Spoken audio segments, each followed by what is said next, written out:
Hi there, how are you doing today? I'm Coach Carmen Bott.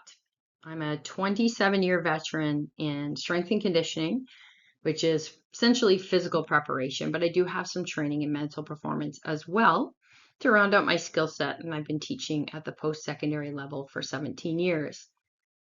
I want to attempt to answer a question which I think is kind of difficult to answer. So I'd love to hear your thoughts in terms of this question around what is a coach? I'll start with a quote from the Coaching Association of Canada. Having trained coaches is one of the key factors that contributes to a quality sport experience. Let that sink in for a moment. Do you think that maybe when a coach takes the time to educate themselves, this has a positive impact on their coaching skills and their abilities? I hope you think that because I certainly do. It's also empowering to know that many of us as coaches, we face the same challenges. And there is wisdom out there to help us navigate this rewarding yet difficult job, whether you're paid or you're a volunteer. What is a coach? This is one of the definitions of many that I came across. A coach is a guide that helps someone evolve themselves. So there's growth there to their fullest potential in all areas of their life. Now, of course, you might be working in sport. And in that case, the context would be slightly different than somebody that might be working in the corporate world.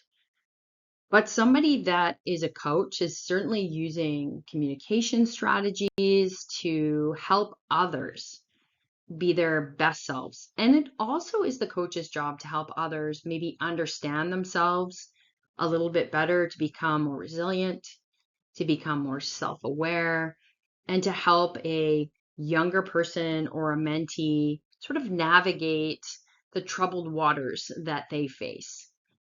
It's a big job, and I certainly don't have all the answers, but I'm hoping to help you a little bit today.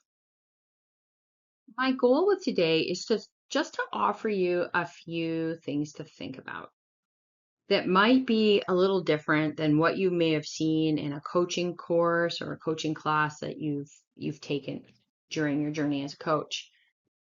The first nugget that I'm going to share is to lead with wisdom. Did you know that it's actually a natural human tendency to resist persuasion? Yeah, it's really hard for coaches to hear that, isn't it? Because aren't we in the business of trying to persuade people to do things that they might not want to do? So, one thing that I'm going to offer to you that's wise is to focus on building relationships with people and earning individuals' trust. So, in other words, trying to be a directive leader right off the bat often fails. And one thing that I found really works is learning the athlete's purpose for being there. So the wisdom is acknowledging that person's right not to change. And sometimes people will just do as they please. And once we realize an individual's reason for being there and we start to coach them towards that, it's amazing how their behaviors will actually start to align with their personal values for growth. Another piece of wisdom that I'll share is the way in which you communicate with your athletes about their performance.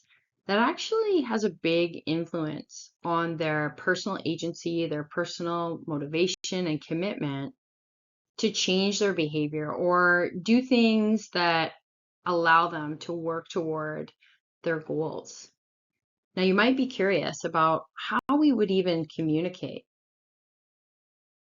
Well, as I mentioned, we don't want to pull out that direct style of communication right away.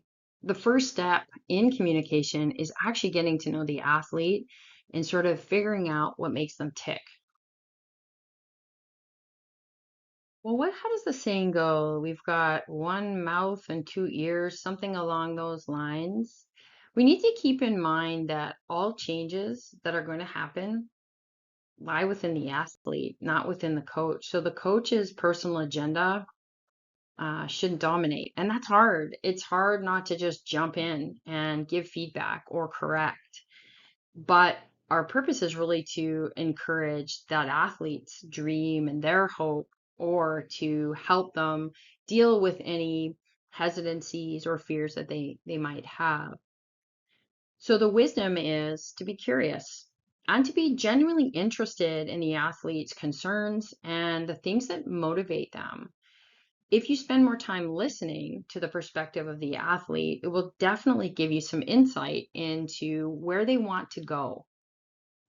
So one thing you can try as a homework is to try not to be the advice giver, and instead, as an athlete is talking to you and sharing, just be curious and answer with, I see. I see. Hmm, cool. I see. That's actually a response that will facilitate more dialogue. Now, once an athlete gets talking a little bit more and is more active in their consultation or their communication and starts to think out loud, that is a recipe for action. And that's actually where empowerment comes from. Because as human beings, we actually tend to believe what we hear ourselves say. Now, I'd like to leave you with the concept of asking powerful questions. So I'll start with maybe telling you what isn't powerful. How are you doing today? That's not a powerful question. It doesn't really get people thinking about their thinking.